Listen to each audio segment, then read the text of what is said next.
Sumatera itu ada dua sungai, bertemu dua sungai, dan kalau kita tegak di situ maka tidak ada bayang-bayang. Dan disitulah berdirinya sebuah pusat peradaban agama Buddha. Dua sungai, kalau kita tegak di situ tidak ada bayang-bayang, dan berdirinya pusat peradaban agama Buddha pada masa kerajaan Sriwijaya sebelum Islam datang. Dan setelah diteliti, yang dimaksud dua sungai itu adalah sungai Kampar kanan dan Kampar kiri. Dan yang dimaksud tidak ada bayang-bayang karena memang fatul istiwa, fat garis istiwa garis lurus, katulistiwa kata orang kita. Lalu kemudian di sana pusat peradaban Buddha, yang dimaksud adalah Candi Muara Takus, dan itu sekarang terletak di Kabupaten Kampar. Apa maknanya? Itulah yang disebutkan Nabi SAW, khiyarukum fil jahiliyah khiyarukum fil Islam. Kalau sebelum Islam datang dia menjadi orang terbaik, maka setelah Islam datang pun dia juga mesti menjadi orang yang terbaik. Seperti Khalid Ibnul Walid, sebelum Islam datang dia panglima perang. Setelah menjadi Islam, dia tidak menjadi pengemis, orang susah, penakut, pengecut, tapi tetap juga menjadi panglima perang. Khiyarukum fil jahiliyah. Sebelum Islam datang kalian menjadi orang terbaik, dan setelah Islam datang pun menjadi yang terbaik. Sebelum Islam datang, Kampar menjadi pusat peradaban. Jadi kalau kekuasaan politiknya di Palembang, maka kekuasaan agamanya adalah di Kabupaten Kampar sebelum Islam datang. Nah, setelah Islam datang, apa yang terjadi? Hari ini kita mendengar istilah Kampar sebagai Serambi Mekah. Apakah benar Kampar itu Serambi Mekah? Maka ketika kita baca, saya sampai ke Malaka, diminta untuk tausiah di Malaka. Ternyata salah satu dari Sultan Malaka itu bernama Sultan Mahmud Shah, tepatnya pada tahun 1526, 500 tahun yang lalu, setengah milenium yang lalu. Maka ketika itu Portugis menghantam Malaka, babak belur, hancur lebur. Larilah Sultan Mahmud Shah ke sebuah pulau bernama Bintan. Sampai di Bintan pun dikejar juga. Sampai akhirnya Sultan Mahmud Shah selamat di Sungai Kampar. Dan takdir berkata bahwa beliau mesti meninggal di Kabupaten Kampar, yang sekarang tempatnya di tepi Sungai Kampar, tempatnya kampung bernama Tolam. Dan itu masuk sekarang di Kabupaten Pelalawan. Tapi dulu sebelum pemekaran, Kabupaten Kampar ini terluas. Kalau ditelusuri setengah hari baru selesai. Dari mulai perbatasan Indragiri Hulu di Ukui. Ukui itu orang Ukui pun tak paham apa arti Ukui. Tapi kalau dilihat arti singkatannya Ukui, ujung Kampar, ujung Indu. Lalu kemudian sampailah ke Rokan Hulu, Dalu-Dalu, Pasir Pangarayan berbatasan dengan Sumatera Utara. Itu kalau dijalani kabupaten itu setengah hari, 1 hari baru sampai. Mungkin kalau di Maroko sudah 1 negara itu Kabupaten Kampar. Oleh sebab itu maka dalam sejarah peradaban Melayu pun, kalau yang tertua itu Malaka, maka Kabupaten Kampar menjadi kehormatan bahwa salah satu dari Sultan Malaka dan kuburnya masih dijaga sampai hari ini berada di Kabupaten Kampar. Lalu bagaimana dengan ulama-ulamanya? Saya ceramah di Aceh.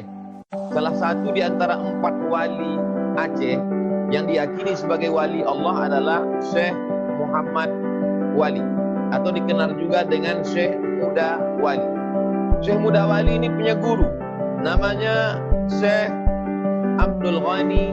Di ujung namanya Syekh Muda Wali bersuluk selama 40 hari 40 malam mengambil baiat tarekat Naqsyabandiyah dari Syekh Abdul Ghani Al-Kampari. Al-Kampari di ujung namanya menunjukkan beliau adalah ulama besar dari Kampar yang silsilahnya sampai kepada Syekh Sulaiman Zuhdi di Jabal Abi Qubais, sampai kepada Syekh Baharuddin An-Naqsyabandi, teruslah sampai kepada Abu Bakar Siddiq, sampai kepada Nabi Muhammad SAW.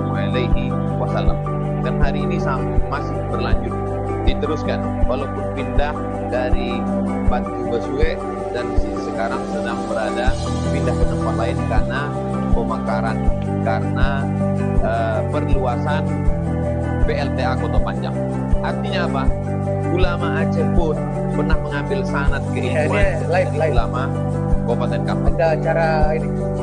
Lalu kemudian hari ini kalau kita berbicara tentang ulama yang ada sekarang, bukan cerita masa lalu. Profesor Tafsir, Profesor Munzir Hitami dari Kabupaten Kampar. Profesor Hadis dalam bidang hadis, Profesor Ilyas Rusdi dari Kabupaten Kampar.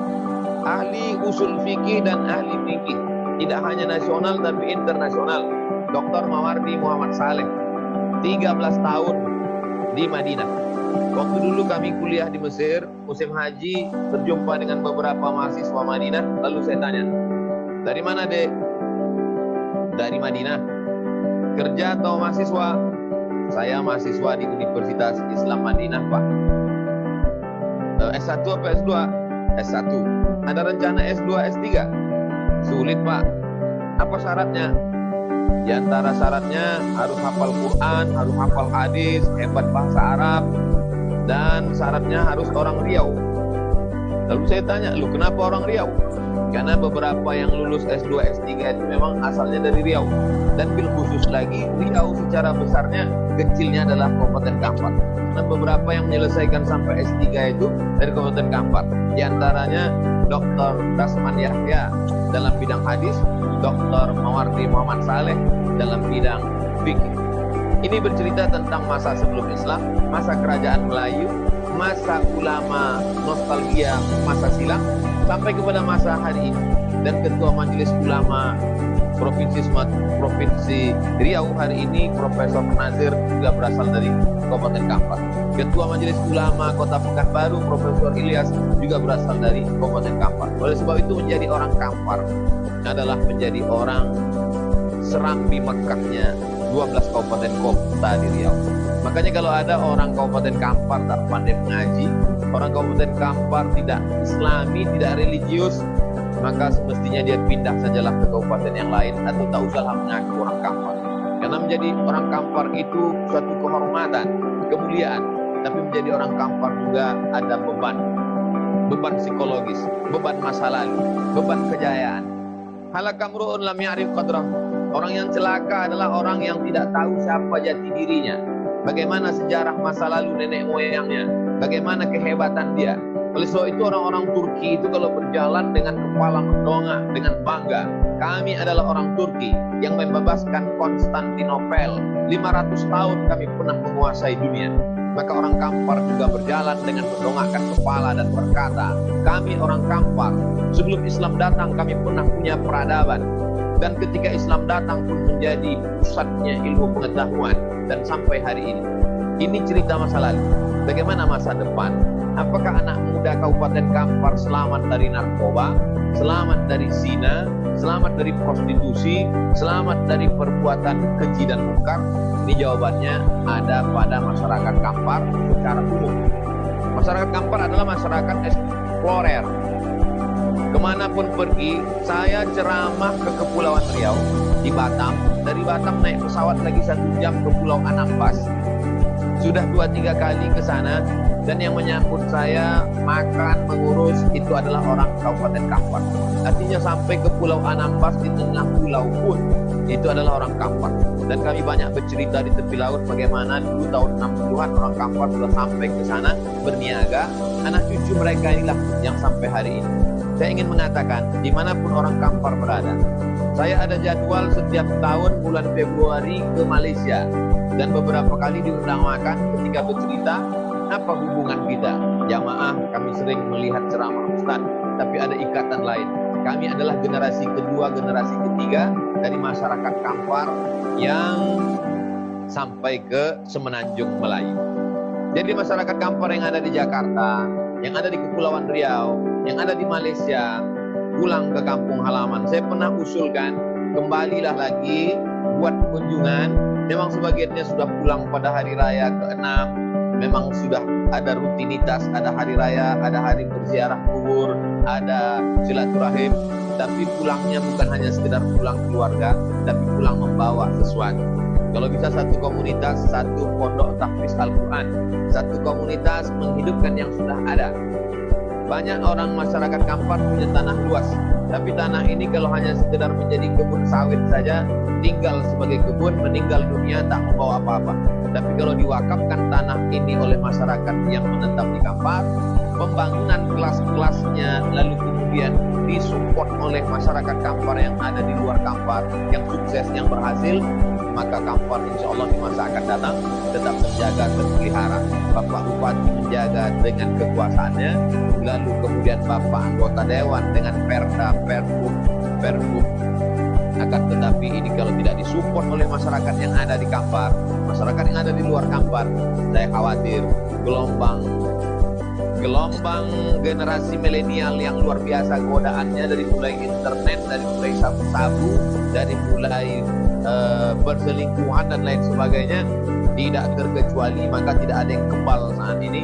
Maka masyarakat Kampar juga saya khawatir tidak akan bisa bertahan karena anginnya amat sangat begitu kencang. Oleh sebab itu silaturahim kita petang ini amat membahagiakan hati saya, walaupun kita tidak bisa bertatap muka, bertemu langsung, tapi alhamdulillah pesan-pesan yang ingin saya sampaikan kepada masyarakat Kampar yang di luar Kampar pada umumnya, khususnya di Jakarta, sudah saya luahkan, sudah saya sampaikan, sehingga nanti kalau di akhirat ditanya Allah Subhanahu wa taala, engkau bertanggung jawab Abdul Somad karena guru-gurumu adalah orang Kabupaten Kampar. Dulu waktu saya di Madrasah Aliyah, nama guru saya Ustaz Adnan Mutakin, orang Kabupaten Kampar. Lalu kemudian saya kuliah 1 tahun di IAIN Susko, juga guru saya banyak dari Kabupaten Kampar. Apa yang sudah kau lakukan Abdul Somad? Saya sudah masuk dari kampung, keluar kampung, rata-rata semua yang ada di Kabupaten Kampar saya sudah masuk, dan komunitas-komunitas di luar juga saya sudah pernah bertemu, dan pesan-pesannya sudah sampai. Maka saya ada jawaban di hadapan Allah kalau ditanya, sudah kau sampaikan Abdul Somad? Sudah ya Allah. Mudah-mudahan ini melepaskan beban saya di hadapan guru-guru saya dan di hadapan Allah Subhanahu wa taala.